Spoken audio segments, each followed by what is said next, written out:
uma kungenzeka wena wedwa nje hlalisana nabantu bonke ngokuthula wena hlalisana nabantu bonke ngokuthula Yes. akusho ukuthi abantu behlalisane nawe ngokuthula wona kusuka inkazimulo kuye uNkulunkulu ezwe ubuhlungu mase ezwe ubuhlungu uthumela indodana yakhe ngaqala ukufila uthando lukaJesu ngaleso sikhathi ukuthi uNkulunkulu khona uyaphila nami ngizenzile izinto ezinzima ngaxolelwa nami kahle ngaxola kwasuka enhlizweni yami kwaphela ngoba ngagcina sengixhumane nabantu abadala bathi ayisiyavuma ngiyeza noma ngabe ukhonza kuyiphi inkonzo uyafuneka makuyimvuselelo. Amen. Nithandane kodwa thina manje imvuselelo siqamba ngamagama ukuthi imvuselelo yenkonzo kanje imvuselelo yaseZiyoni imvuselelo yenkonzo kanje mhlambe Pentecostal into ezinjengalezo.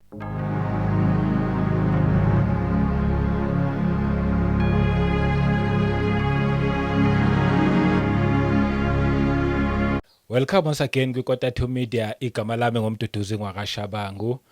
Asibingelele sibonge ipresence kaMoya oNgcwele, sibonge baba wethu osezulwini esasigcinile, sibonge nje inkosi yethu Jesu Kristu. Nginibingelele bazalwane nonke bangcwele kwizindawo zonke nje la kufinyelela khona le message koqalayo ukufika. Ngizothi mina siyakwamukela ungashintshi awulahlekanga la ekhaya sikhuluma indaba nje ezimnandi indaba lezi ezithinta nje umuntu kanye noNkulunkulu akukho kunye. Ngiyathemba futhi ngiyakholwa ukuthi sothi siqedelana kanjani yobusizakele. Siyanibonga abazalwane niya like niya comment na subscribe konke nje okuhle niyakwenza yonke support enilethayo siyayibonga nangemikhuleko nonke nje channel partners ama member siyanibonga nje kakhulu bazalwane nonke inkosi ayinigcine inibusise. Nama advert nisazowabukela siyabonga nje kakhulu. Angedwa ke namhlanje ngiyathemba abaningi sebeyabona vele ukuthi hayi kunini samgcina Madube siyabonga ukuthi ukhona uzivakashela ubuyile. Yes siyazi ukuthi uma ngabe khona nje usuke siphathele ngempela indaba ezimnandi but before sekude ake sikwamukele sikubingelele nakulonyaka. Ngiyabonga kaKota 2 Media, ngiyabonga babushabangu. Yebo. Ngiyabingelela uMoya oNgcwele onathi ngalesikhathi. Yes. Ngibingelela abantu bonke kuzo zonke indawo la kufinyelela khona imessage yeKota 2 Media ngithi ukuthula makube kini umusa wenkosi yethu Jesu Kristu uhlale nani izikhathi zonke. Abaqalayo ukungibona igama lami nguVuyani Dube. Yes. Yebo. Bathanda ukungibiza Madube nami futhi ngithanda ukubizwa ngaleyo ndlela. Ngiyanibingelela bathandwa. Sibonga futhi ukuthi nibe lokhu commenta ni subscribe ne like sengathi ningakwenza njalo nje ukwenzela ukuthi le message ifinyelele endaweni ezikude la kufanele ukuthi ifinyelele khona ngoba kwathwalile ushunyayelwa ivangeli inkosi ingakabuyi. Yebo. And manje siyashumayela kufuneka ukuthi sibe baningi silihambise leli vangeli ngoba uthi isivuno sikhulu kodwa izisebenzi zincane. So mina mangikhuluma wena uyashare ukwenzela ukuthi ivangeli lihambe indawo zonke ngegama lenkosi uJesu siyabonga. Yebo. Siyabonga kakhulu. Ngempela bangakakwazi akhona ama video akhe before ayangaza semaningi nje. But mahle wonke nje anobufakazi nje ehobuhle kabi ungasizakala wena nje ukuchecka nje ukuthi nje Sister Vuyani Dube I think impela ngibhale kanjalo kahle kwakufanele ngibhale prophet but ngithole after masitokho siqhubeka endleleni kumele ngithi prophetess Vuyani Dube kahle ukusuka manje ngizokwenza kanjalo but mawuthe Vuyani Dube uzowabona okunye futhi unayo iYouTube channel uma ningamboni nihambe noyivisita iFirst Great Commandment ngi-right angithi. Yebo iFirst Great Commandment. Yebo lofike nimbone lapho iyosebenza kakhulu ngabantwana ukuthi kufanele ukuthi ngilinde uNkulunkulu azasho ukuthi khuluma nabantwana ngalokho khona sengiqalile vele kodwa ngibalanda individual labo engisuke ngicelelwe bona ukuthi ngikhulume nabo ngiye kuqonde angazi ukuthi sibuya phi lesiphiwo se-counselling kodwa sesikhona-ke sona siyasebenza futhi ngamandla kakhulu. Okay. Kugcine kulungile noma ngabe kuthiwa isimo sinzima kodwa kuvamile ukuthi kugcine kulungile. Kodwa-ke ka-first grade commandment bengakaqali ukukhuluma kakhulu, ukushumayela nokukhuluma kakhulu ngabantwana. Kuseduze ukuthi kwenzeke lokho. Yebo. Hayi ke kuhle. Siyabonga. Ukhona ngeke nje salokhu simashana nesikhathi I wonder zithini zanamhlanje. Kwamina ngizijahile. Akuvele nje ngikudedele. Yebo.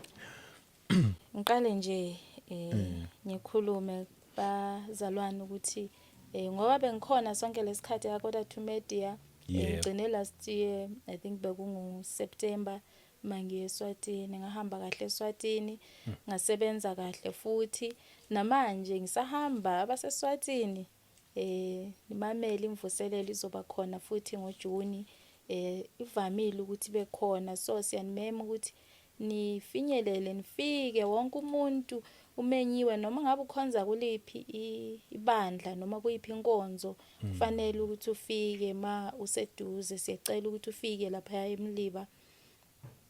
Nabantwana futhi kakhulu siyacela ukuthi ma kuthiwa kunemvuselelo befike ningavilaphi nabo ngoba siyabadinga kakhulu embusweni. Into engiphatha kabi kakhulu ekuhambeni kwami ngithola ogogo nabomkhulu nabantu abadala nje. Ontanga ngibathole, abantwana iyouth angiyitholi. Mangibuza ukuthi baphi bavele bethi awu weekend angekubabone baya ebholeni. Hayibo. Nelento le ingathi ihluphile nje indawo yonke.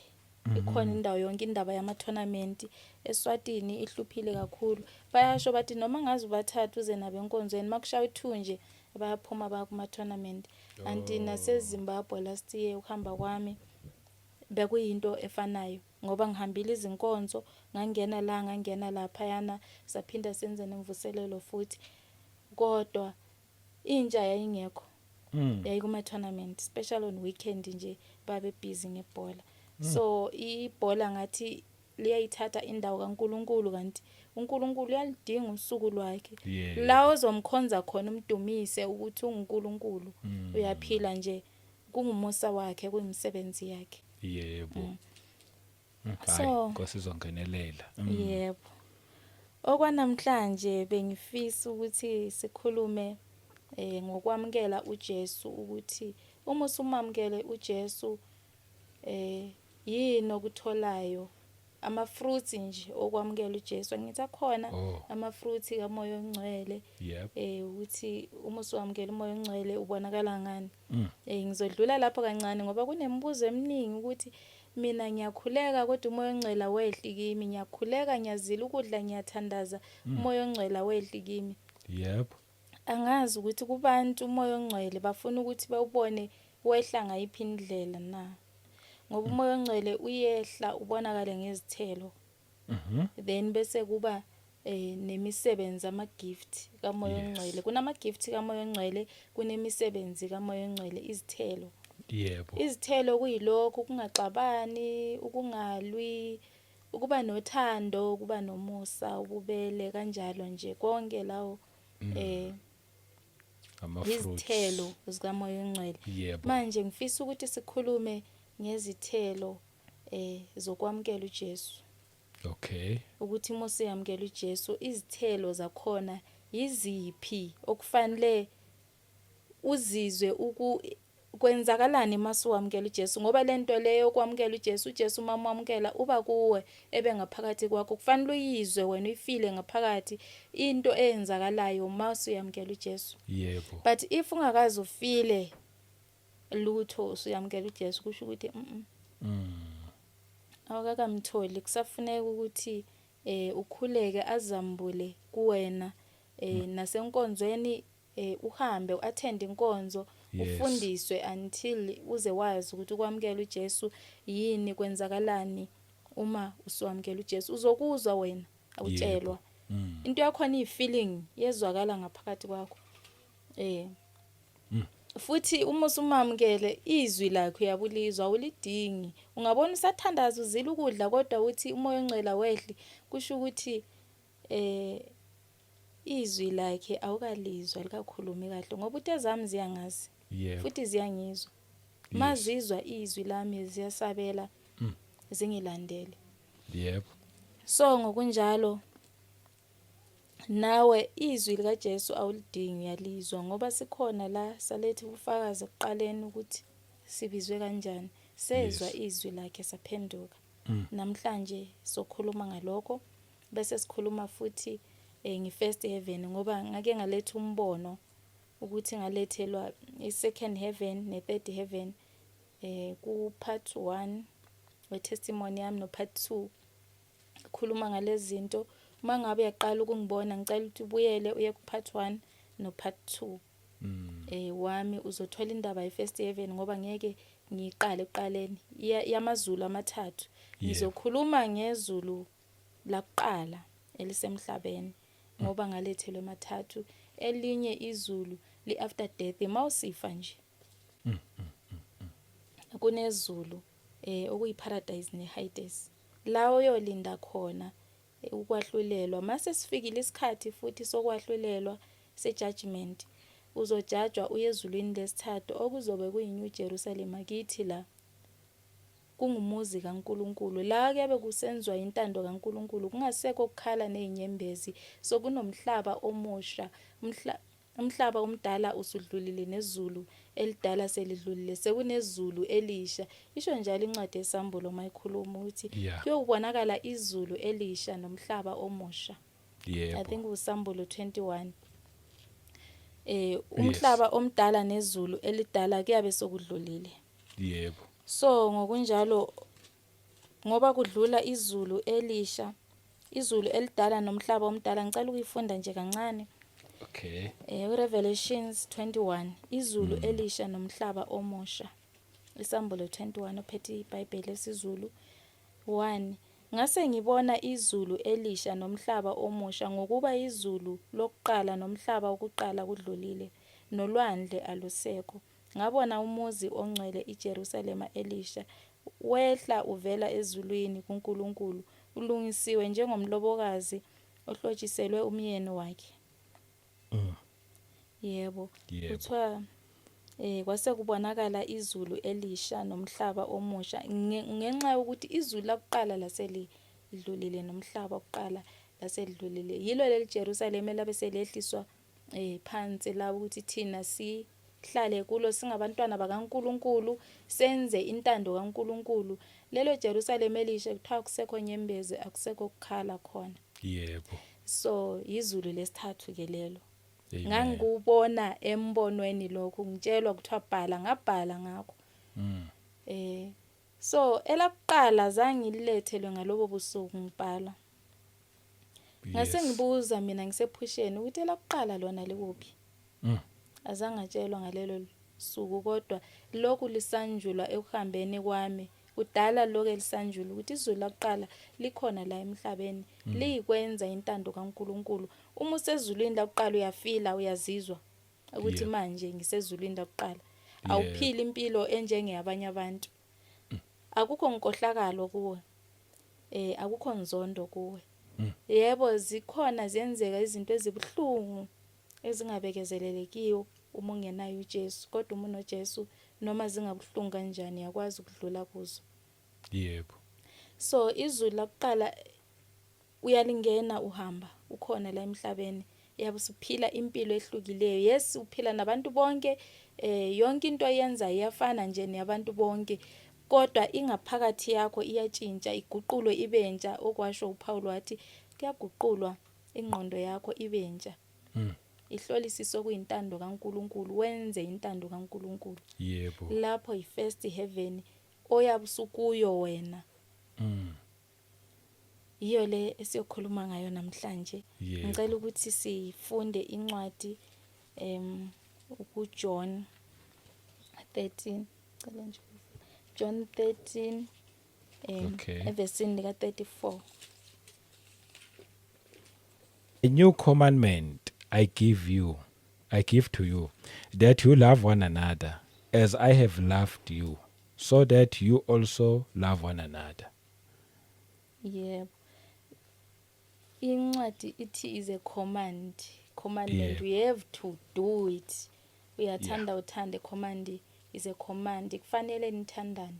Yebo. Nenzelane kahle. Ngoba lokho kuwumyalo. Ngicela ukuthi ngifunde ku verse 34 oka Johane 13 verse 34. Yes.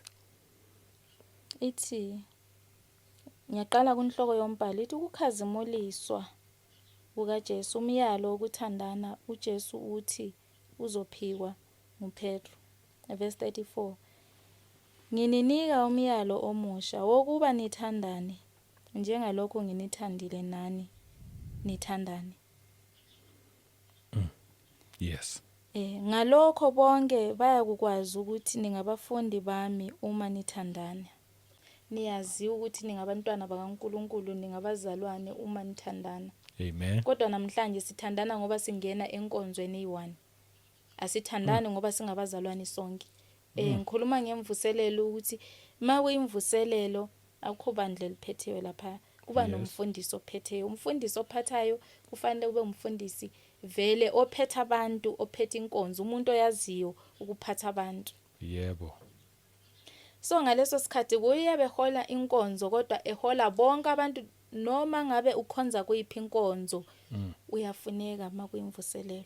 Amen. Nithandane kodwa thina manje imvuselelo siqamba ngamagama ukuthi imvuselelo yenkonzo kanje, imvuselelo yaseZiyoni, imvuselelo yenkonzo kanje mhlawumbe Pentecostal, into ezinjengalezo. uNkulunkulu akayithandi leyo nto ngoba yena wathanda izwe.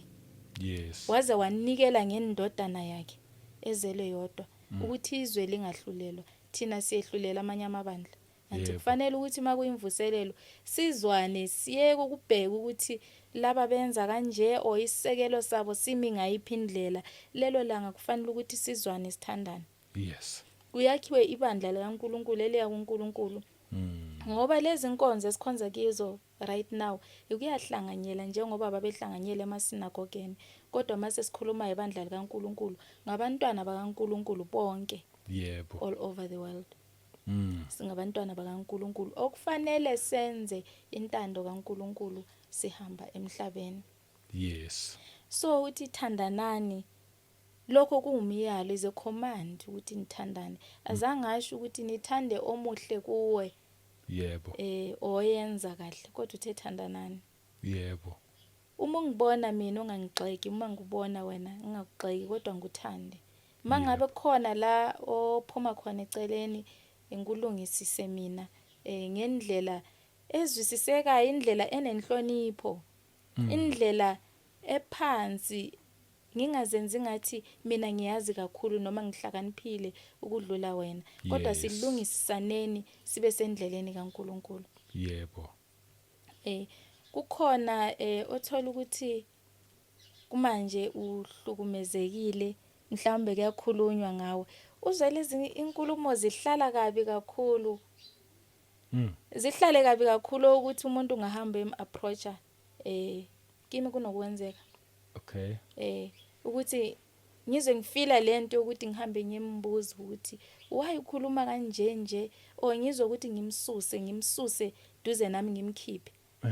Kodwa ezisunu ngicabanga ukwenza njalo ukuthi ngimsuse ekimi kufika izwi likhulume lithi no. Ungamsusi. Yabona uma umsusa yiyo le ndlela yiyo lento vele uSathane ayifunayo ukuthi uyenze. Uyabusufeza intando kaSathane. Into eyenza ukuthi namhlanje ngizokhuluma ukuthi asingafezi intando kaSathane singanakile. Okay. Yebo. Uzothopani bani ukhulumile kanje wathi ngawe. Yebo. Akhulume kabi kakhulu ukuthi usungaze ufisa ukuthi ungasamkhulumisi, ungasaxoxi naye.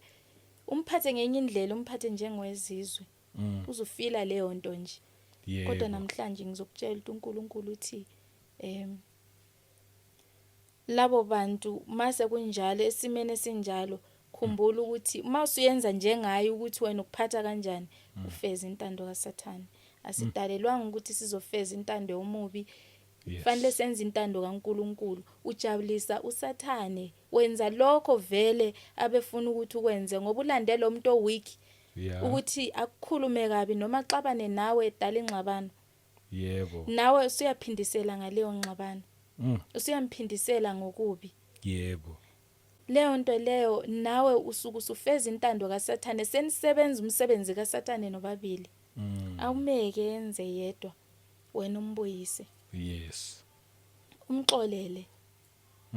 Noma engaxolisanga umxolele. Lento le yenzeka especially masu uyamukela uJesu kuba lula kakhulu ukuxola ngoba uyazi ukuthi uhamba nenkosi yamakhosi. Yeah. Inkosi abathi beyibethela esiphambanweni yathi baxolele baba ngoba abakwazi abakwenzayo. Yebo. Nakithi asifaneni naye sisho ukuthi baxolele baba ngoba bakwazi abakwenzayo. Kodwa lelo gama ungalikhulumi kuye lo muntu. Yebo. Uthi ngiyaxolela ngoba ukwazi okwenzayo ayikhulumi kuye kodwa enhlizweni yakho isho ukuthi baba Yes. akakwazi akwenzayo. Ube nokuthula ngaphakathi kwakho. Yebo. Ubusumcelela umthandazele umcelele enkosini ukuthi baba ngiyacela ukuthi lo mntana wakho ayenze intando yakho. Amen. Sikhuluma ngezulu emhlabeni masuphila intando kaNkuluNkulu, suphila ngaphansi kaMosa kaNkuluNkulu. Usuprovide umusa lo wena owutholileyo ngoba thina abanye sizuzwe ngomusa, ngeke sikufihle lokuthi sizuzwe ngomusa. Yebo. Kuuthando kaNkuluNkulu ukuthi nisibonela namhlanje. Yebo. So into ethanda uNkulunkulu athanda ukuthi siyenze, ngicela ukuthi siqhubeke kancane nje ku 1 Corinthians 13 Okay. verse 1. Ngizokwazi ukuyichaza kahle le ndaba. Yes. 1 Corinthians 13. Verse 1. Yes. Give me it. Though I speak with the tongues of men and of angels, but have not love, I have become sounding brass or a clanging cymbal. 2. Ngiqhubeke. Yeah. And though I have the gift of prophecy and understand all mysteries and all knowledge, and though I have all faith so that I could remove mountains, but have not love, I am nothing. 3. And though I bestow all my goods to feed the poor, and though I give my body to be burned, but have not love, it profits me nothing. 4. Love suffers long and is kind. Love does not envy. Love does not parade itself, is not puffed up. 5. Does not behave rudely, does not seek its own, is not provoked, thinks no evil. 6.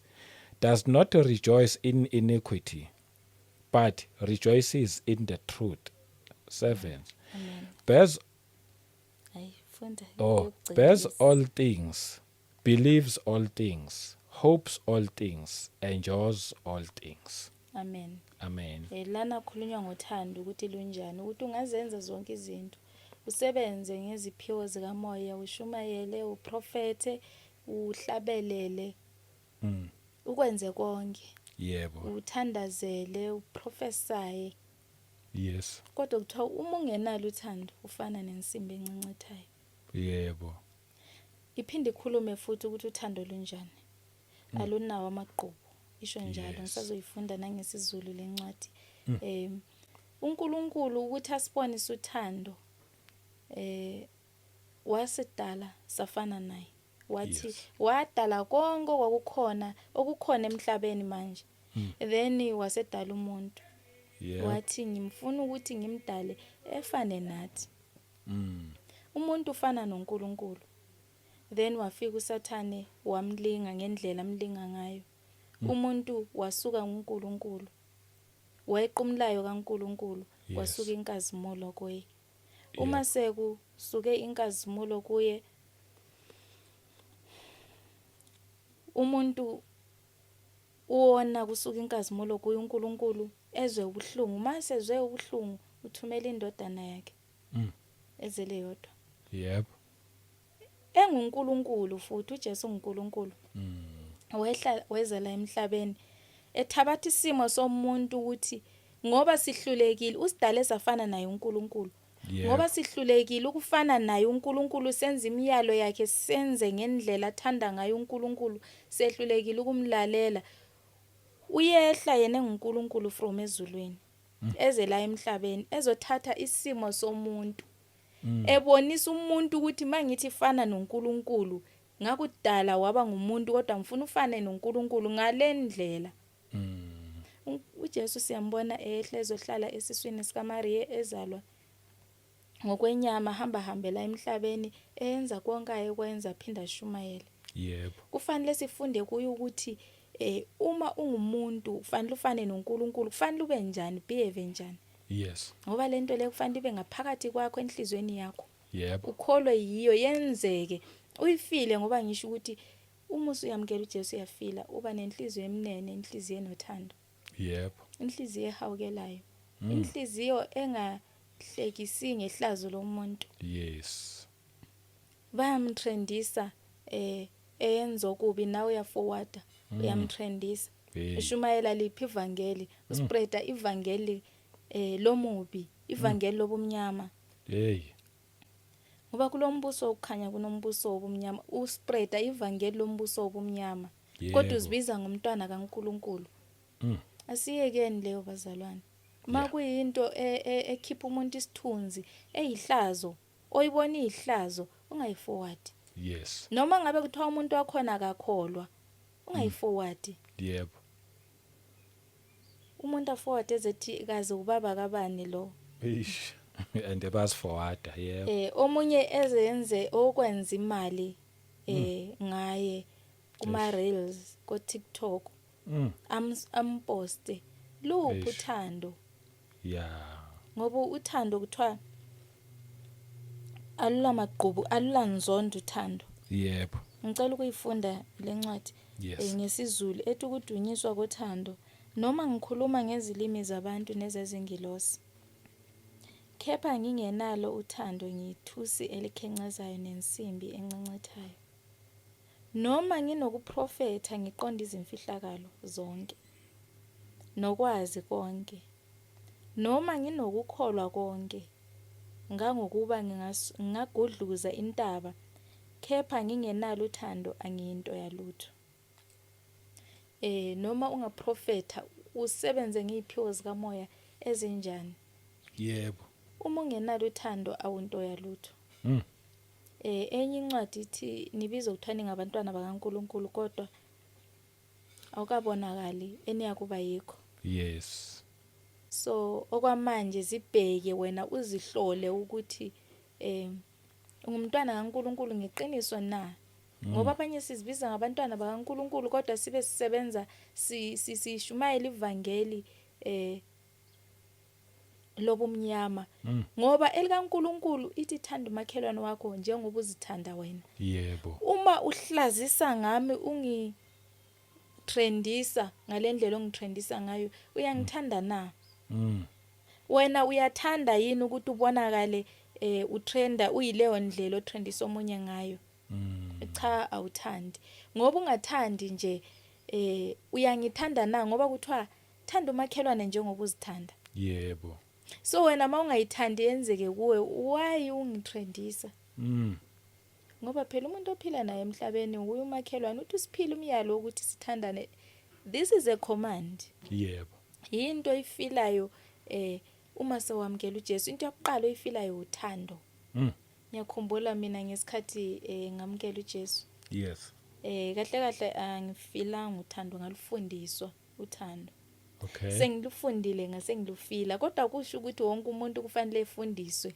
ngendlela engafundiswa ngayo mina yebo ngoba ngangifundiswa umoya ongcwele kwakungekho lula kwakunzima ngoba mina ivangeli ngalamukela ngingedwa sengidestroywe ngathathelwa yonke into kungasekho into ekhona esandleni sami yeah so bekunzima kakhulu ngiyakhumbula kunomuntu owayengiphoxile kakhulu ngifisa nokumbophisa kodwa ngafundisa uthando.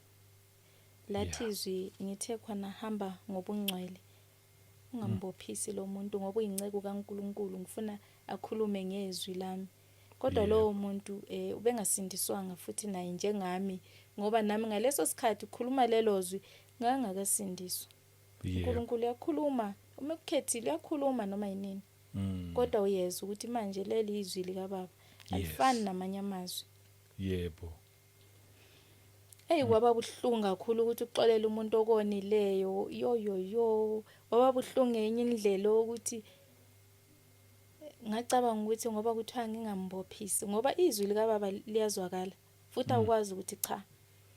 Yes. Lithe ngingambophisi and akufanele ukuthi ngimbophisi. Ngasuka ngashona enhlane ngathi namhlanje ngiyathandaza ngicela uNkulunkulu kube nguye umjezisayo. Yebo. Impela kwawuphatheke kabi. Ngangiphatheke kabi kakhulu. Hey. Yebo. Ngaya ke ngazitshela ukuthi ngiyothandaza. Mangisendleleni lifike izwi lithi Vuyani uyapi? Ngithi ngiyathandaza. Ngifuna ukuthi lo muntu umjezise njengami ngoba ungidestroyile, ngiphelelwe yiyo yonke into. Ngifuna naye aphelelwe yiyo yonke into njengami. Umdestroye ngokufanayo. Ngoba ungihlukumezile naye unesandla futhi kuloko. Ngithi izwi lithi ungayilapho. Uma uqhubeka uya lapho ukhona okuzokwenzeka. Azangazi ngaleso sikhathi ukuthi yini ezoyenzeka. Kodwa ngahamba ngithe ngifika ngithi ngiyaguqa ngiyathandaza. Ngaba nomunye umopho ongakazi ube khona since ngikhona ngihamba emhlabeni until namanje. After that azange ngiphinde ngibe nawo. Ngabona ukuthi ngempela uNkulunkulu akathandi. Ngathandaza, ngavuma isono, ngarepent ukuthi Baba into ebengifuna ukuyenza yimbi. Ngiyalizwa izwi lakho manje liyakhuluma. Yebo. Ngiyakucela Baba ukuthi ungixolele kulesi sono ebengifuna ukusenza. Yebo. So uthando kahle ngalifundiswa. Kwafanele ukuthi ngixole ngenkani ngingathanda ukuxola ngoba kwathiwa ngixole. Izwi lalikhuluma nami lithi xola uhambe ngobungcwele. Ngingathanda ukuxola. Kuyenzeka nawe la ohleli khona ukhona umuntu ombambela igqubu ongafuni ukuxola. The day umxolela khona uzoqala ukuzwa ipeace ongakazi uyizwe emhlabeni. Ngaqala ukufila uthando lukaJesu ngaleso sikhathi ukuthi uNkulunkulu khona uyaphila. Nami ngizenzile izinto ezinzima. Ngaxolelwa nami kahle ngixole, ngaxola. Ene kwasuka enhlizweni yami kwaphela. Yazi ukuthi ngalesi sikhathi ngize ngibona ukuthi uthando lukaNkulunkulu lukhona. Kwaba khona ukulingwa engalingwa ngakho ngoba ngisho ukuthi ngaphelelwa into yonke ngaleso sikhathi. Kukhona ubhuti engangithandana naye ngaleso sikhathi, iboyfriend kahle angakasindiswa vele. Nganginayo iboyfriend. Yebo. Sonke sibuya khona. Yazi umuntu uma umthembile umbeke endaweni yakhe enhlizweni yakho, umbeke nje nespace sakhe. Ubhekile kudestroyeka yonke into. And makudestroyeka naye washayeka futhi la ashayeka khona ngoba vele uma usesikebheni somuntu ongafuni ukusebenzela uNkulunkulu ukanye naye njengoJona. Bonke abantu basizwe isivunguvungu. Kwaze wathi ekugcineni bamlahlela elwandle kwathula isivunguvungu. Yebo. So ngokunjalo nakithi kuyenzeka naye washayeka. Ungaba seduze nomuntu othunywa uNkulunkulu engafuni ukusebenza, efuna ukusetshenziswa uNkulunkulu angisho njalo. Engafuni ukusebenza nawe kungenzeka ushayeke. Fanele umvumele sebenze o yena angabi nenkani asebenze. Yebo. So into eyenzakalayo laphana washayeka naye kakhulu wathi yazi ukuba sesilingweni yikho la engaqala khona ukwamukela uJesu kahle ngoba ngingakhonzi, ngingathandazi, ngingaattendi ngisho inkonzo. Yiko waqala khona indlela yami lapho. Ngoba naye wangibalekela ngazama ukuthi ngiyamncenga ukuthi abe khona sibe sonke at least. Yabona makusenzeka into ezinje ufuna umuntu ozokududuza. Yes. But ngamswela naye wangishiya ngaleso sikhathi. Ngazama ukumncenga wathi only one option ukuthi ngibuye back. ngathi yini lento ofuna ngiyenze ngizoyenza Yes. wathi asambe siyothwala yo Hayibo. uyabona Hey, uphuma eceleni kakhulu. Yeah. ngazibona ngisesilingweni ukuthi manje Sure. phela indlela engangishayeke ngakhona kwakungekho into okuthiwa ikhona ngaphelelwa yiyo yonke into ngisho nengane zami zathathwa Ish. ayikho into enganginayo nje kwakuyimi nje uNkulunkulu mase efuna ukudila nawe uyadila nawe wedwa noma ngabe kuthiwa uphathi kwabantu kodwa uyakhona ukwenzela sakho space ube wedwa la ukhona bese dila nawe Yebo. kungabikho umuntu ozokusiza futhi njengoba washo ukuthi akukho umuntu ozokusiza Yebo. and then into eyenzakalayo laphana ngahlala ngezwe ubuhlungu hayi umoya wami wala ngathi ukuthwala khona never Yeah. hayi ngangakasindiswa ukuthi ngathi mhlawumbe yiko ngithi umoya ongcwele uyasihawukela thina Yebo. mina ngahawukelwa ngiyafakaza ngakho lokho yazi indaba yokuthwala ngangafuni nakuyizwe ngangakaze ngizwe ngayo kahle kahle ukuthi ukuthwala yikwenzani kwenziwani kuba njani but ngezwe ngingahambisani nayo ngingabazi ubungozi bakhona kodwa manje sengibazi nginokuzwa nje mabe confess abantu ukuthi kunjani ukuthwala Yebo. ngezwe ubuhlungu kakhulu azange athandaza ngoba vele ngingathandazi Yeah. kodwa waba nalento nje ukuthi ayikuthwala no Into ngeke uyenze. hayi mina ngikhetha uJesu mina lento le engakasathane le angifuni nje into engihlanganisa noSathane nje empilweni yami Yebo. mina uJesu ngiyamthanda ngangimthanda uJesu kakhulu noNkulunkulu kodwa ngangakamamukeli ngokuphelele ngangizenzela intando yami ngenza izinto ngokucabanga kwami ngingayenzi izinto ngokuhlela kaNkulunkulu noma ngizenze nginoJesu cha ngangizenzela mina self ngizithathela amandla ngizibeke ezandleni zami ngiwabeke ezandleni zami ngizenzele intando yami yaba buhlungu kakhulu leyo nto ukuthi lo muntu ngimthanda kanje ngimbeke endaweni yakhe yedwa manje ungitshela ukuthi ngikhethe ukuthi abuye back kufanele sivumelane siyothwala ayi ngiphatha kabi leyo nto ayingathi never I won't do that mina ngithanda uNkulunkulu iqala kwami ukukhetha uNkulunkulu phakathi kwezinto ezazibekwe phambi kwami ukuthi ngizikhethe ngikhethe umuntu engimthandayo noma ngikhethe ukuthi ngihlale kahle ngiyothwala ngikhethe ukuhlupheka kanjalo ngikhethe uNkulunkulu yikho la ngaqala khona ukukhetha uNkulunkulu ngezwe ngifeel ukuthi no mina ngikhetha ukwenza intando kaNkulunkulu le uthwala angizwa kahle intando kaSathane but ngesikhathi ngikhuluma lawo mazwi ngangakamamukeli futhi uJesu kodwa I think ngase ngizomamukela maybe kusasela abo 2 months ngoba lento le ngangicabanga ngisa-destroyeka ngiphakathi kohambo ngoba wangithatha 3 months ngilokhu ngisenkingeni enzima kakhulu oqala ukubona le video ngicela ubuyele ku video number 1 no video number 2 la engachaza khona ngazo lezo zinto ukuthi ngadestroyeka ngayiphi indlela kwakusenzakalani kuleyo 3 months yebo so ekugcineni ngasala ngingedwa wahamba ngempela wangishiya nami ngaqina ngathi no ukuthwala never wahamba wangishiya ngaqala ukufila uthando likaNkulunkulu ukuthi hey uNkulunkulu yena uyangithanda ngobe ngithanda uNkulunkulu kufanele nami ngibonise at least okunye ngikwenzayo kodwa ngiphinde ngithi ngizombonisa kanjani ngilamba kanje cha ke uNkulunkulu ngiyazi ukuthi bakhona abanye abakulezo zimo ukuthi uyaketha uNkulunkulu ukhona ephinde ethi akekho uNkulunkulu ngoba ufuna uNkulunkulu amenzele something uthando likaNkulunkulu lufila ngakuwe uthi akekho kusho ukuthi wena ukamamukeli kahle ngoba uma usumamukeli uyakuphendula uba ngaphakathi kwakho akaphenduli ngesikhathi ofuna ngaso but uyalindwa kunjalo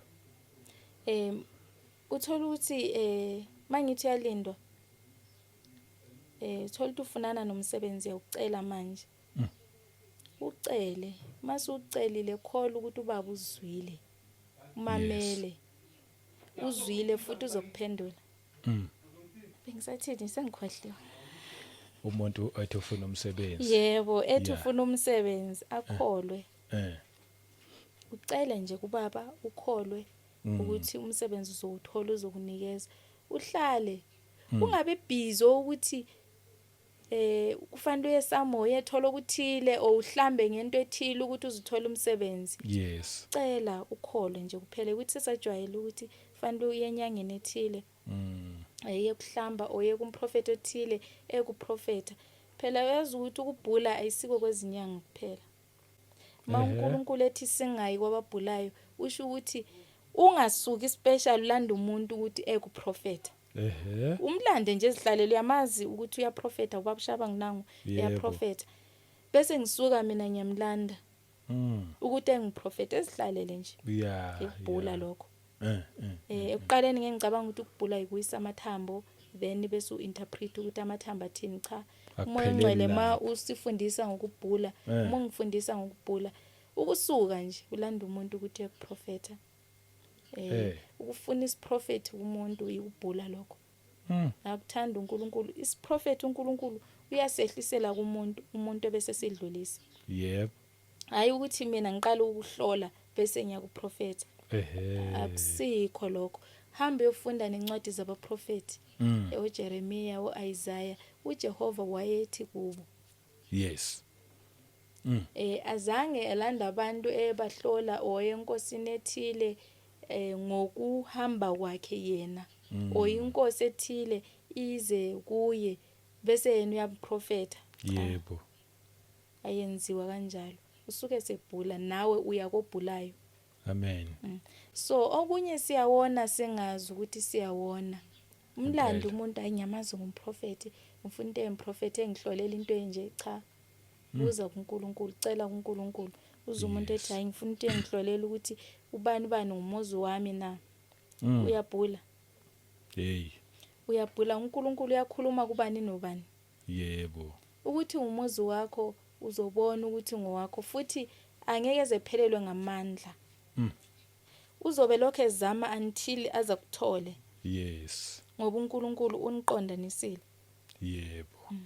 So ngokunjalo asiceleni sikholwe kuNkulunkulu siyeke ukuzula nomhlaba sihamba sidinga imithandazo o sidinga isiprofeti o sidinga ukusizwe entweni ethile. Laba abantu baphiwe iziphiwe uNkulunkulu kufanele besebenze ngokwesilinganiso somusa ukuthi uNkulunkulu baphe kanjani kuphelele kusilinganiso somusa uNkulunkulu ngendlela obaphe ngayo. Yes. Hayi ukuthi thina usumlando ukuthi ngicela uyongiprofeta.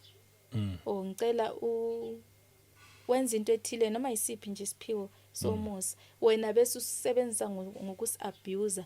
Ungayibhula. Siyamazi unesiphiwo kodwa ungahambi ebhula kuyi. Kuyenzeka phela ukuthi ebesindisiwe impela. Ukonke uman of God usindisiwe bese uhamba uyambuza ukuthi mfundisi lana la umbuze ekuchazele ngokomoya noma ngokwenyama kodwa ungayifuni isiprofeti kuye. Yebo. Lapho yabese bhula nawe uyabusuhambile kobhulayo ebesindisiwe njalo. Lezo zinto ngambulo kunye ne. Impela futhi kubalekile. Kubalekile kuzwakala kahle. Yes, kakhulu. Yebo. So kufanele sizinanzelele entweni esizenzayo ukuthi asimoneli yini uNkulunkulu ngoba lowo muntu omlandayo ngesinye isikhathi uthola ukuthi unezistress zakhe nje.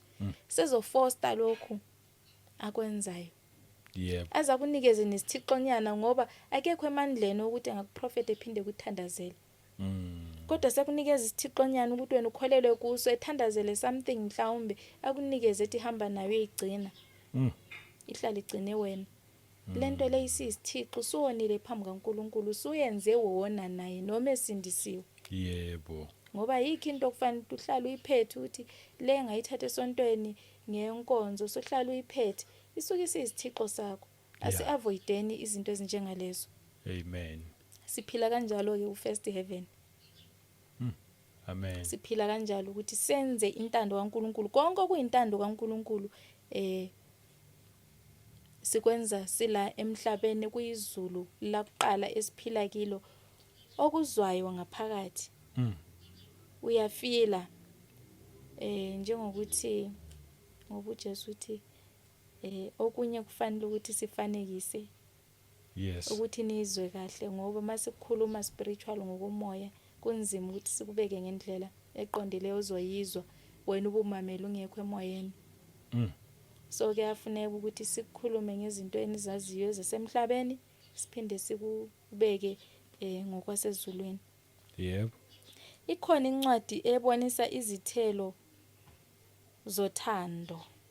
Lana sikhulume ngothando. Ikhona incwadi engithanda kakhulu. Ngithanda ukuthi uma ngikhuluma cishe every episode ngiyikhuluma Matthew 25 evesini lika 31. Okay. Yebo. Uma ikhuluma ngathi evesini lika 40. Cela ngifundele nje uverse 40 nje kuphela. Matthew 25. Uverse 40.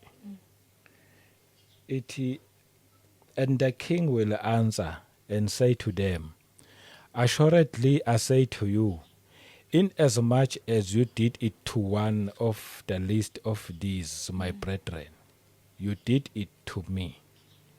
Amen. Amen. Uthi uma nikwenzile kwabanye laba eniphila nabo nikwenzile nakimi. Yeah. Cabanga uma uhlambalaza umuntu uhlambalaza uJesu. Uma utrendisa umuntu utrendisa uJesu. Uma ukwenzile komunye umuntu Hey. noma nguphi Ehe. ukwenzile nakimi. Lento le kufanele ukuthi uyifile ngaphakathi ukuthi ayi lo muntu bakithi sekufikile kimi emehlweni nami ngubonile bamhlaza kodwa angikwazi ukuqhubekisa. Amen. Ayisoze ngikutrendise angina ukudlulisela komunye umuntu. Yebo. Fihla ihlazo lomunye umuntu uthi nangibona ngize nangimbathisa wena mawumtrendisa awumbathisanga mbathise. Yebo. Ungambukelisi ngabanye abantu. Uthi uma nikwenzile kwabanye nikwenzile nakimi. Ngicela nifunde ekuqaleni nizwe ukuthi yini eyayenziwa. Yes. Ngangigula nizange kuzongibona. Hey. Uma uhambela umuntu ogulayo uya esibhedlela izenzo zothando lezo ukwenza ngothando uya esibhedlela ubonisa uthando ukwenzile uNkulunkulu ukwenzile kuJesu. Yebo. Konke okuhle okwenza kubantu ukwenza kuJesu. Konke okubi okwenza kubantu ukwenza kuJesu lokuthonisiswa ngakho. So asizameni ukuthi silunge senze intando kaNkulunkulu. Ukubeke emoyeni wakho ubeke ehambeni lwakho enhlizweni yakho ukuthi lokho kwenzayo kumuntu noma ngophi usendlini uphandle usestradeni awaziwe endaweni noma waziwa yenza konke okwenzayo ukwenzela uNkulunkulu. Yebo. Uzile la emhlabeni wazosishumayeza wazosibonisa wazosifundisa ukuthi ma esidala ukuthi sifane noNkulunkulu fanele sibe njani. Wehla naye wathabathi isimo somuntu. Yebo. Ukuthi sifane noNkulunkulu. Amen. Wasibonisa asenzeni njalo. Uthi Yes. thandanani. Namhlanje ngizogqugquzela ngothando ukuthi uthando yinto okufanele ukuthi uyizwe ngaphakathi wena. Yebo. Akusinto okufanele ukuthi uyidingelele cha kufanele iqubuke ngaphakathi enhlizweni. Nalokho kufanele umjezise uzwe ukuthi ungamjezisi. Uzwe umxolela uwedwa. Yes. Ungaphindisela okubi ngokubi. Amen. Izenzo zothando zonke lezi. Nqoba okubi ngokuhle. Yes. Wawungenze njani wena usesiphambanweni bekubethela. Kodwa inkosi yethu le yayizosibonisa ukuthi masifana noNkulunkulu kufanele sibe njani. Yathi baxolele baba. Hey. Abakwazi abakwenzayo. Uthe qeda lapho asarenda umoya wakhe kuNkulunkulu. Yebo. Wena owakho uzosarenda kubani ngoba usebenzela umbuso obumnyama ngoba mawungayenza intando kaNkulunkulu obvious. Uyayazi iphathi wena oyisebenzelayo. Uyawazi umbuso osebenzelayo. Angeke size siukhulume thina kodwa wena uyawazi ngoba abanye basebenzela uSathane bengazazi bengaziboni futhi ukuthi basebenzela uSathane. Bemworshiphe bengaboni ukuthi bamworship. Hey ngiyempela. Umuntu uzwe engumzalwane ethi lo angeke ngimxolele nokumxolela. Hey. kodwa ngumzalwane. Ngizomphindisela mina i-revenge ngiyayenza cha. Awufane noNkulunkulu. Yeah. Enkonzweni uhambela ukuyagabisa mhlawumbe ngesiphiwo sakho. Ona ukubala enanini lokuthi uyakhonza. Kodwa mase ukhonza ngeqiniso uzokufila ngaphakathi enhlizweni futhi uzokuspreada kuye kwabanye abantu. Ngeke uvumele ingxabano kuwe. So bathandwa into engize nayo namhlanje ukuthi uthando alube yilendlela engichaza ngayo ukuthi luthanda wonke umuntu. Angithandi ukukhuluma ngabazalwane kuphela ngoba izwi kufanele lihambele umhlaba wonke. Yes. Akufanelanga ukuthi lolo thando esikhuluma ngalo silwenze kubazalwane kuphela. Silwenza kubantu bonke siphila nabo ebandleni likaNkulunkulu. uNkulunkulu walithanda izwe kangaka. Wena wayuthanda lebandla ohlanganyela nalo esinagogeni la nihlanganyela khona ninodwa nithandana nodwa. Kodwa izwe ungalithandela thandwa uNkulunkulu. Asithandeni wonke umuntu senze intando kaNkulunkulu. Umbuso kaNkulunkulu uphilwe uye wonke umuntu. Awuphilwa ngabantu abasindisiwe uzokuthiwa umuntu osindisiwe uyaliqoka ibhloko. Ongasindiswanga yena. Yeah. Fanele enzwe njani? Uma kuthiwe lingaqokwa ngumuntu osindisiwe wonke umuntu makangaliqoki owesifazane. Mangabe kunjalo ngiyafanisa ngikhuluma ngomfanekiso la ukuthi makunento ethile enganziwanga umuntu osindisiwe ingumthetho kaNkulunkulu leyo kufanele ilandelwe ngumuntu wonke emhlabeni. Asisho ukuthi abasindisiwe baya hlangana bengakashadi. Abangasindiswanga bahlangana bengakashadi abasindisiwe abavunyelwe cha. Wonke umuntu emhlabeni akavunyelwe ukuthi azihlanganise nomuntu bengakashadi. Wonke umuntu emhlabeni asomthetho wabasindisiwe kodwa umthetho wa everyone. Yebo. Sikhuluma ngeFirst Heaven okufanele uyifile ukuthi wenza intando kaNkulunkulu na. Uyakhonza ukhonza. Yenza intando kaNkulunkulu, imiyalo kaNkulunkulu. Amen. Sithande singabazi uthando. Yebo. Sibuyele futhi nasemiyalweni eyishumi. Uma uyifunda le miyalo yazi imiyalo esifundisa impilo yokuphila sila emhlabeni imiyalo enothando phakathi. Mayithi ungabulali ungayibulala na into oyithandayo? Angeke. Ngeke uyibulali. Kodwa namhlanje mina ngiphila nesifo esingamazwi akho owakhuluma kimi angilimazayo. Ngifile ngihamba. Hey. Ngiphila nesifo esingamazwi ongibuleleyo ngawo ngifile ngihamba ungibulele. Yebo. Lungisa indlela yakho kubantu bonke, lungisa indlela yenkosi. Yebo. Ufane noNkulunkulu tshintsha ukwenza kwakho ufane noNkulunkulu. Lento leyo kufanelanga sibe sikhuluma kodwa kufanele uyifile uyizwe ngaphakathi ukuthi no lana semfeza intando yomubi. Mina ngizofeza intando kaNkulunkulu. Sizofana noNkulunkulu. Bengithe ngizokhuluma ngama fruits. Yiwo lama fruits engikhuluma ngawo ukuthi into yokuqala uthando. Vele kuthiwa futhi uthando ngathi yiyo nje ifruit. Lisibekela inqwaba yezono. Yes. Okwesibili peace. La kunengxabana khona yenza ukuthula yenza ipeace. Amen. Funa indlela yokudala ukuthula, indlela yepeace. Yebo. Indlela okufanele siphile ngayo sihambe emhlabeni. uNkulunkulu engiholele kulokho namhlanje ngicela ukufunda incwadi nje ngiqhubeke ngayo bese ngiyagcina sese-Korinte 13 ngithi. Okay, yes. Yes. Uvesi ngu-3 ithi noma ngabe labampofu zwana kuthiwa noma unikela. Ngoba ngabela noma ngabela abampofu. Yes. Konke enginakho. Noma nginikela umzimba wami ukubushiswe. Kepha ngingenalo uthando akungisize ngalutho. Yabona uma ungakathanda umakhelwane njengoba uzithanda. Uma ungakathanda omunye umuntu njengoba uzithanda. Konke okwenzayo ukuthi uyakhonza. Ukhonza uNkulunkulu. Akusize ngalutho. Amen. Ufana nje nokuthi awenzi lutho ngoba uNkulunkulu uthando. Siyambona ukuthi washiya isihlalo sobukhosi washiya igama lokuthi unguNkulunkulu wazoba ngumuntu waqanjwa ngegama ukuthi uJesu. Amen. Wazoba umuntu la emhlabeni. Yebo. Eshiya uNkulunkulu. Yebo. Esibonisa uthando. Wena uma ungenalo uthando ufana nensimbi encinci kufana nokuthi awenzi lutho. Noma ungabela abampofu uhamba usiza abantu senzani. Kodwa uma ungenalo uthando ungakwazi ukuxolela. Phela uma ungaxoleli awunathando. Amen. Le anger leyo ishoyo ukuthi ngine anger kwenzeka into ezithile empilweni yami ngiyazi ukuthi kubuhlungu. Izinto ezenzakala empilweni zabantu ngiyehluleka nokuxola. Ngoba nami ngangehluleka ngafundiswa ukuxola. Ngiyazi ukuthi kubuhlungu. Lento le ebisenzeka empilweni yakho ungaxoli. Namhlanje kufanele ukuthi uxole ngoba uNkulunkulu uthando. Yes. uNkulunkulu unokuthula, uNkulunkulu unomusa. Uma usumamukele kufanele ufile leyo nto ukuthi wonke umuntu uyadeserve ukuxolelwa.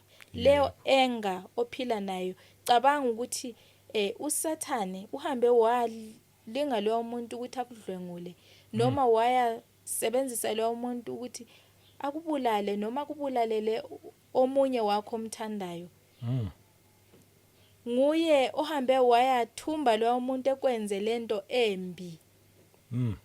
Kodwa ngoba esenzile into embi kuwe wena indlela ofuna ukuphindisela ngakhona indlela ozizwe uneanger ngakhona ufuna ukuphindisela iyo vele uSathane bekuyinhloso yakhe leyo ukuthi ekwenze lesimo okuso njengamanje ukuthi uhlukumezeke ngalendlela ukwenzela ukuthi ube neanger leyo nayo manje ukwazi ukuphindisela ngoba akwazi ukusebenzisa wena mhlambe ulunge kabo ukuthi ngobungwe bakho nje ungayenziwa ngalutho awukwazi ukusukela umuntu awukwazi ukuhlukumeza umuntu kodwa thumba abanye abantu ukuthi bekuhlukumeze then wena bese ufeza intando yakhe ngesizathu sokuthi uphindisela lo muntu ningaphindiseli bathandwa ngokaNkulunkulu ukuphindisela. Amen. Singayifezi intando kaSathane sifeza intando kaNkulunkulu. Amen. So ngokunjalo ngizoqhubeka kule ncwadi ithi uthando luyabekezela uthando lumnene alunamhawu uthando aluzigabisi uthando aluzikhukhumezi aluziphathi ngokungafanele aluzifuneli okwalo aluconuki alunaqhubu awucasuki awubi neqhubu awuhlali nento okulimaza enhlizweni yakho. Amafruit ukuthi usumamukela uJesu uthando uma sehleli kuwe awuhlali nento okulimaza enhlizweni yakho eyikhuluma edlule nilungisa idlule. Amen. Amafruit okwamukela uJesu ke lawo. Yebo.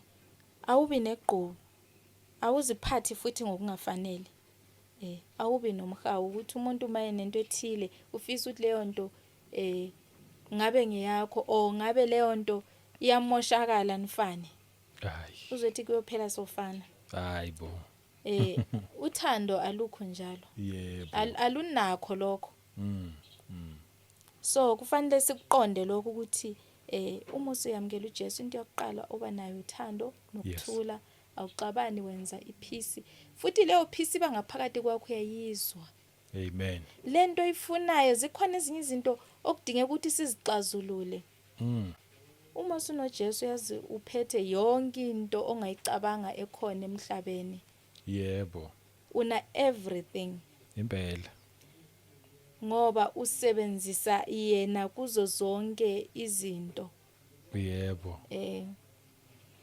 Ngiyakhumbula ngesikhathi ngibuza ukuthi baba ngoba ungihambise ebantwini ngithini ngizothi ungubani wena wathi hambe uvula incwadi ku Sambulo 19 Revelations 19 kunamagama kaNkulunkulu uthi ngingulizwi aphinde ethi ngingoqinisileyo nothembekileyo aphinde ethi ungumbusi wababusi inkosi yamakhosi. Yebo. uNkulunkulu Jehova. Amen. Usiqamba nje ngamagama amaningi kuleyo ncwadi leyo. Ulizwi lo adala ngaye umhlaba oyenguNkulunkulu ekuNkulunkulu. Yebo. Nguye lo onguJesu Kristu esimamukelayo ngaphakathi kwethu. Yes. Esinamandla wokuthi uma sephakathi kwethu sidale ngaye. Sikhulume ngezwi simsebenzise njengoNkulunkulu ngoba sifana noNkulunkulu. uNkulunkulu wayedala meqeda ukudala busisa ethi zalani nandi, Yeah. edala inyoni ethi zalani nandi, etshale imifino, etshale izihlahla ezithelayo nezingatheliyo. Yes. Asho kwezithelayo ukuthi thelani izithelo, Mm. sithele izithelo ebusisa. Nawe namhlanje anything oyibambayo ibusise. Yes. Ngoba unayo uJesu, unayo ulizo ngaphakathi kwakho odalayo, oyenza lentando kaNkulunkulu okuphilisa izulu lakuqala, ukuphilisa ifirst heaven, okungenisa embusweni wezulu. Ngiqinisile ukuthi lezi zinto ngabona usuzifila uzenza. Awubi nenxano nomuntu, awuxabani nomuntu, awubi nesitha. Yeah. Uzufila uxolo noma ungabona kusenzeka izinto ezimbi phambi kwakho, yazi unalento yokuthi ish kuthe asilwi nenyama negazi, siba Yebo. nemimoya. Lo muntu uthunjiwe lo, ufuna ngimphindisele. And mase ngiphindisela mina ngiyenza intando kaSathane. Yeah. Ngithi ngilaya yena kodwa ngifeza intando kaSathane. Eish. No bathandwa, asikuqondeni lokho ukuthi sisemhlabeni la, izulu silingena sihambe emhlabeni, ayisekho enye intshumayelo ezobe ingale kwethuna. Yebo. Wena ukuhamba kwakho uhamba la emhlabeni, fanele uhambe intando kaNkulunkulu, uphile intando kaNkulunkulu, uphile umbuso kaNkulunkulu, Yebo. ukwenzela ukuthi makuphela kuwe kuthiwa kuphelile, uficwa ilanga lokufa, ukwazi na ukuyaphumula kanye nabangcwele eparadise likaBaba. Ulinde lolo suku lokuthonisiswa nosuku lokuthi uwamukele, ngoba lolo suku kuyabe kuyijudgment, kodwa uphinde futhi abenze kahle babe samukela imivuzo yabo yokusebenza kwabo besahamba emhlabeni. Yes. So nawe bheka ufunde kakhulu ngothando ukuthi luyini uthando. Ungathanda abantu abakuthandayo unamvuzo omuni, mawuthanda abantu abakuphatha kahle abakuthandayo kuphela. Benzele uthando. Umuso ufumeneyo wena waxolelwa ezoneni zakho, wathiwa umntana kaNkulunkulu. Wenze nawe komunye umuntu, represent uNkulunkulu Yebo. ngothando lukuwe, ngoba yena uthando. Yes. Bazombona kanjani? Bazozwa kanjani ungashumayelanga? Asishumayeli ngokukhuluma kuphela. Isho Yebo. njalo incwadi ka1 Petro 3 ithi bakhona abanye abantu abangezwayo mawushumayela ukhuluma ngezwi, kodwa kufanele ukuthi ubashumayeze ngezenzo. Yebo.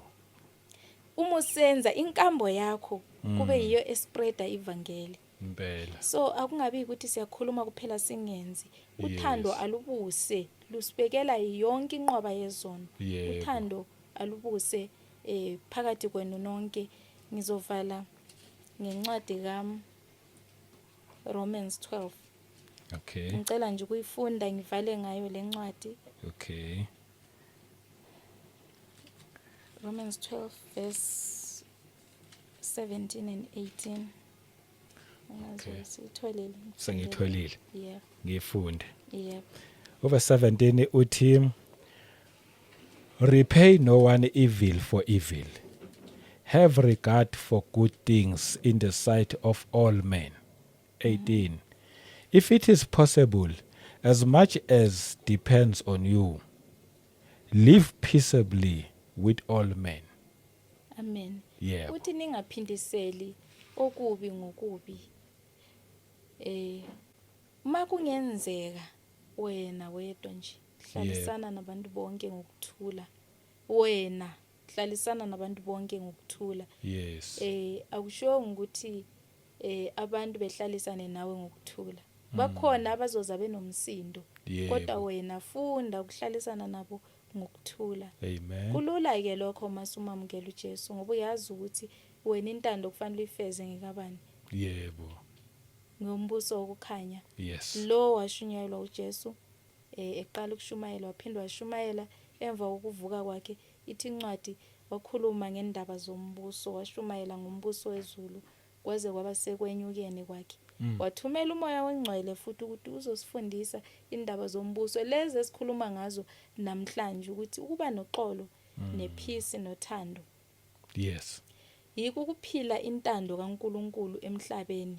ngoba Yebo. sikhulumile nangemlayishumi ukuthi leya imiyalo inothando phakathi, ungahaleli lutho likamakhelwane. Yebo. Ungamane uluprotect nje kahle ukuthi niphilisane kahle nomakhelwane ngoba kusasa ungayaboleka kuye.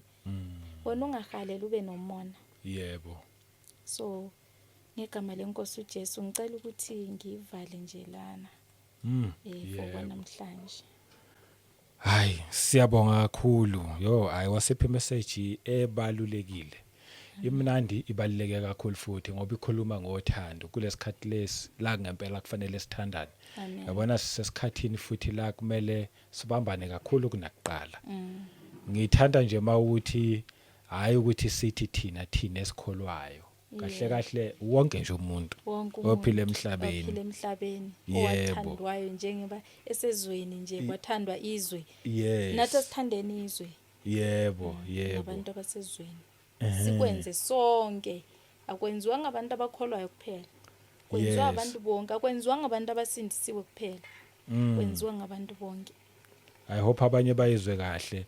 Hayi ukuthi mangabe sithi sithande izwe kusho ukuthi sithanda izinto zezwe. Ukuthanda wonke umuntu. Kuba lula ke nabo ukuthi basheshe ba-understand mase sikhuluma ngoJesu ngoba sikhethi. Yebo. Yeah. Kodwa manje izikhetha bavele masikhetha thina nabo abantu abasindisiwe. Yeah. Nizenza ngcono. Yebo ngoba vele siyakhetha siyakhetha. ukuthi sibabuyise, siyobabuyisa kanjani bona sebevele besibona ngenye indlela. Yeah. Asizehliseni sihambe nabo sibatshele ngoNkulunkulu ukuthi uNkulunkulu lezinto lezi elithi zenziwa yithe abasindisiwe noma abakhonzayo. Kahle ufuna zenziwe ngumuntu wonke. Yebo. Wena uzojezela khona lokho ukuthi kufanele kwenziwe yimi ekubeni ungumuntu kaNkulunkulu sonke singabantu bakaNkulunkulu. Yes. Yebo. Hayi siyabonga. Yeah. Uthando ke lo ngeke uzolithole uma ngabe ungakamamkela uJesu. Amen. Sinalo uthando nje like thina mangabe siyasikhuluma sisho sithi siyathanda nathi siyathandana singabantu but lolu lemvelo yilolo lithi mangabe likhuluma eBhayibheli lithi yilolo lubi olufana nedwedwe ezingcolile. Khona ke lolo luza noJesu Kristu ilona ke uthando lwangempela lolweqiniso. Ulithola ngokuthi wamukela uJesu nje abe inkosi nomsindisi okuphela kwakho. Once wamukela uJesu aba inkosi nomsindisi qedile. Amen. Yona foundation leyo. Then usuwakha kuleyo foundation yokwamukela uJesu kusuqhubeka lapho ke yabona ke naye ubese lokhu eksiza kulezi zinto ezikuhlulayo elokhe ediliza konke lokho naye ukwenza ngothando. Hey ibalekile le ndaba. Kumuntu onenhliziyo evumayo siyabonga kakhulu Madube siyayibonga nje inkosi kakhulu ukuthi ufikile wasisherela ayiqhubeke nje futhi ibilokhu ikusebenzisa. Amen. Imessage engathi nje ngathi kwabaningi ngathi siyijwayele siyayazi masingake singayi ngokuyijwayela but siact siyenze. Yebo. Yeah. Amen. Mhlambe nje amazwi akho nje okugcina uma ngabe awunankinga ngabafuna ukukucontacta nawo futhi. Yebo. Ngiyabonga kakhulu ngiqale ngizibongele nje kulabantu abangicontactayo. Ngiyabonga kakhulu bakithi. Bakhona abanye abadeliver isibusiso kimi. Ayikho into engiyithanda njengesibusiso umuntu ethi uNkulunkulu akugcina kuprotect kanye nengane zakho ahlasele ngesibusiso umuntu adilize izibusiso ayidilizele phezukwami. Yebo. Futhi ivamile leyo nto abakuzingelayo kanjani banginikeza namavesi nje ahlukehlukene. Awunkosi yami ngiyabonga kakhulu kuyangibusisa kakhulu lokho ukuthi nibe nisenza kanje ningibusisa ngoba ngumuntu ohambayo ngisezindaweni ezithile ngesinye isikhathi ngiyabe ngizizwa nginovalo ukuthi ngiyeSwatini ngingazimuntu endaweni engiyakuyo engihamba ngingedwa. Yebo. Ngizokwenza kanjani? But kuvele kuqhamuka umuntu nje angiqhamukele nevesi eqeda asho amazi esibusiso. Engazi nokuthi sengilungele ke endaweni ethile, engazi into engizwayo ngaphakathi. But ngisho ngithi uNkulunkulu uthengenisane izihambi ngoba abanye abantu bangenisa izingilosi bengazi. Yebo. Uyabe uNkulunkulu engene kuye waba yingilosi lomuntu ngaleso sikhathi esebenza kimi. Engibusisa ngendlela ngibusisa ngayo. Ngiyabonga kakhulu neminikelo futhi siyabonga kakhulu laba abanikelayo ukuthi umsebenzi kaNkuluNkulu uhambe, ngoba umsebenzi kaNkuluNkulu uyahamba. Ngakhohlwa babeshabangu noma sesivalile khulume nje into eyi-1 ukuthi ikhona imvuselelo bekhona manje ngoMashi eSwatini bengiye kuyo. Into eyenzakala lapha yayibe kuyisimanga, Nkosi yami. Uyazi ukuthi le ntombazana kwaphenduka intombazana encane like ayisikhulakhulile yona. Ekhaya ukaze kube nenkonzo, akaze kwakhonzwa lapho kubo kwantombazana. Yes, kibo kantombazana akekho umuntu osindisiwe. Okay. Waphenduka yena kanje eloke mamele ubufakazi. Mamele nentshumayelo ngoba sishumayela kanje ku social media. Waphenduka then wangicela beku December ngikuma holiday. Yes. Wathi ngiyacela ukuthi ufike bakithi siyakudinga la ekhaya, futhi asikudingi ekhaya kuphela, sikudinga sinesigodi nje sonke. Siyacela ukuthi ufike lana ma inkosi ivuma. Ngathi okay ngizoza. Wathi ngiyaxolisa ukuthi ngikuphushe ngalendlela, ngikupresse ngalendlela ngoba sengifuna ngikupresse ngalendlela ngoba awunayo imali yokuthi uye lapha. Ngathi khuleka. uNkulunkulu esimkhonzayo nakho konke. Yeah. Konke unakho konke, akashodi ngalutho. Uma kufanele ngifike lapho uzoyenza iplan. Yes. Azange acela lutho kumuntu. Azange ngenza nix, but uNkulunkulu wa provide wenza ukuthi ngihambe ngiyofika eSwatini. Amen. Ngale mangifika la ngifika khona ingane phela. Icelile la ekhaya ukuthi ngicela ukuthi kube nenkonzo yemvuselelo so inkonzo yezwi. Nathi uke kukhonze nje ekhaya lana. Yep. Yacela yaze yavunyelwa ukuthi kube khona inkonzo ngoba ngagcina sengixhumane nabantu abadala bathi ayisiyavuma ngiyeza kube kungokuqala nje ukuthi kube nenkonzo la ekhaya. Wakhala wathi mama anginayo into engizoyinikeza abantu yokudla ngoba siyomema amakhelwane bayothini bazohleka into ezinjengalezo. Ngathi khuleka, uNkulunkulu esimkhonzayo nakho konke. Yebo. Uyazi ukuthi yena uzoyenza kanjani. Akukho umuntu owanginikeza imali ukuthi ngihambise ngale kuthenga ukudla. Noma engayikhiphayo mina from my pocket ukuthi kuthenga ukudla. Yebo. Kodwa kwaba nabazalwana ababuzayo ukuthi kukuphi la okunenkonzo khona. Ngabatshela ukuthi kusendaweni enjengabanikeza inamba. Bathi bexhumana no intombazana. Uthi ukuphi abatshela ukuthi ayi ngoba ngokufanele ukuthi kube yi7 zika February. Wayimisa wathi angazi ukuthi abantu ngizobathini. Ngicela utume kancane sihlelo olunye usuku ngisazama ukuhlanganisa kokudla. So laba abantu ababefanele beze ngabatshela ukuthi no, ingane ishayo ukuthi akukho kokudla naye akasebenzi ngumntwana futhi ucelile vele ekhaya bayi-understand lento, i-understandwa uye kuphela. Ucelile so akana support lana la. Yes, kufanele azimele so uthi usazama naye ukuhlanganisa. Azange sicele lutho emuntwini. But labo bantu bahlangahlanganisa nje. Yebo. Kwahlangana. Wahamba kwayolungiswa nje ibala nala esiyokhonzela khona kwathenga ukudla kwaba khona. Bona lapha ekhaya azange bekhiphe lutho.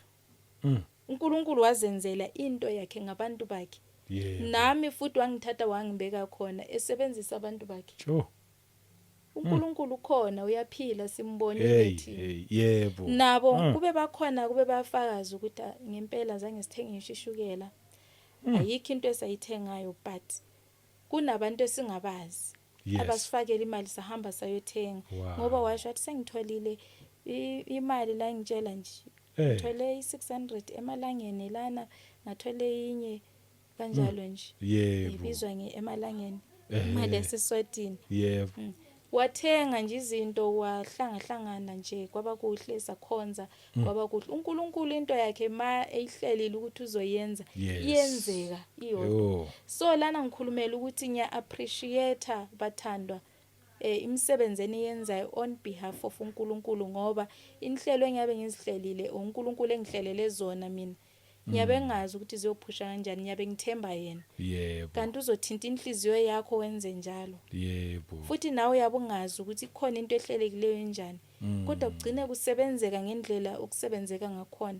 Badumisa uNkulunkulu ngokumbona amandla akhe, bebona abantu abanamusa kangaka ukuthi bekwazi ukuthengela abantu bonke ukudla bazoba kuleyo ndawo. Yebo. Emzini abangawazi abawuzwa ngendawo.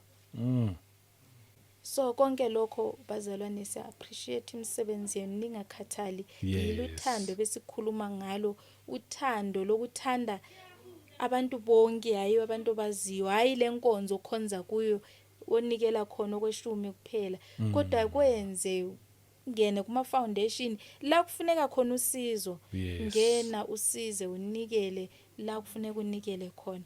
So siyabonga kakhulu. Angikhulumela ukuthi sengishumayela ngomnikelo, cha ngibabaza uthando futhi ngiya appreciate ukuthi isimo enyabe ngikuso mina ngiyabe ngithemba uNkulunkulu nawe ungasazi, kodwa kugcine kuhlangane yonke into. uNkulunkulu khona uyaphila futhi ngiyamthemba mina, ngihleli kuye. Ngiyacela ukuthi nawe uhlale kuwe mzalwane, namhla kuze kube phakade. Uyinkosi yethu, uNkulunkulu wethu, umbusi wababusi, inkosi yabakhosi, oqinisileyo nothembekileyo. Isambulo 19. Ngicela uhambe uyifunda uze ukuthi ungubani uNkulunkulu. Mase umazi ukuthi ungubani uNkulunkulu, ayisoze ubuze umuntu ukuthi uNkulunkulu ukhona nje, ngoba ukuthi ukhona uzokuzwa ngaphakathi kwakho. Uzombona wena ukuthi ukhona. Igama lenkosi uJesu, umusa wenkosi yethu uJesu Kristu uhlale nani. Amen. Amen. Awusashaya ngamanamba? Amanamba wami kwabafuna ukuxhumana nami. Yebo. 068 715 7223. 068 715 7223. Igama uVuyani Dube. Yebo mama uVuyani Dube. Yebo. Siyabonga kakhulu. Umprofeti uVuyani Dube. Siyabonga. Hayi cha, uyasibonisa ukuthi ukhona uNkulunkulu. Cha ngempela futhi uqinisile. Yabona nje okushoyo? Hayi iqiniso ukhona. Hey abangakamboni mhlawumbe ukuthi basambukele kudeni. Uma kungakenzeki kuwena ungakhathazeki. Makumele kwenzeke uzombona. Uma sekhona uyazi nje prepare uthi yadeka itafula phambi kwakho naphambi kwezitha zakho. Uyakudekela nje, alungise nje. Wena umile lapha ya. Sometimes hayi ngemali. Nothi ngemali kuphela. Ukuphila nje kuphela. Ukuvikeleke engozini. Angazi singabala sibalile. A provide avikele abantwana. Konke ukwenza konke. Yebo. Uvela ukubeke kuye nje ukuthi hayi uNkulunkulu khona ngoyezodila nalesimo. Wena ukhohlwe ngaso. Ungabe lokhu uzihlupha ufuna ukufeza wenzeni uthandaza nzima. Hayi sihamba naye, uhleli nathi vele ukhona. Adinga ukuthi uzibulale nge7 days fasting ulokhu uthandazela into ethile. No, siyicela ubaba kadinga ukuthi siqale sizile ukudla bese sihamba yenza lokho sikwenza, sihamba ngokukholwa. Ukuzila ukudla uyazila ngezizathu okufanele uzileze, kodwa ungakholelwa ekuzileni ukuthi if ungazila ukudla kufanele kwenzeke into ethile. Akungabi isithixo phela, nakho sokungaba isithixo ukuzila. Mase ukholela ukuthi ayikho into engayenzeka ungazila ngokudla, imithandazo yakho ayizwakala ungazila ngokudla. No, sukwenza isithixo nakho ukuzila. Amen. Zila uthandaze ngesikhathi esi-right, kodwa uma kunento ephuthumayo futhi okufanele uyicele noma ingaphuthumi, akuyicele nje ungazila ukholwe. Then bese uyekela uNkulunkulu akuprepare ilungise kahle. Wena ulinda ukwamkela nje kuphela. Futhi ungampraise ekwamukeleni. Khona ukuthi wena kuyofika futhi kuyofika kahle. Yebo. Yes. Hayi baba la mnandi. Amen. Angisafuni ukuqhubeka uzosenze futhi another sermon elinye hour ngaphezulu. Amen. Asivale khona la.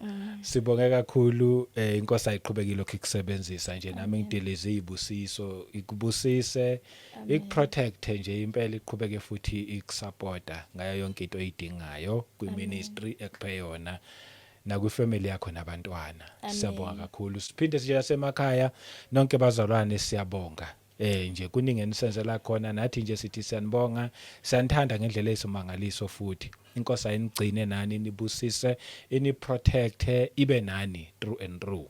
Ngomusa wenkosi uJesu Kristu asiphinde sihlangane futhi kwivideo elandelayo. Amen. Amen.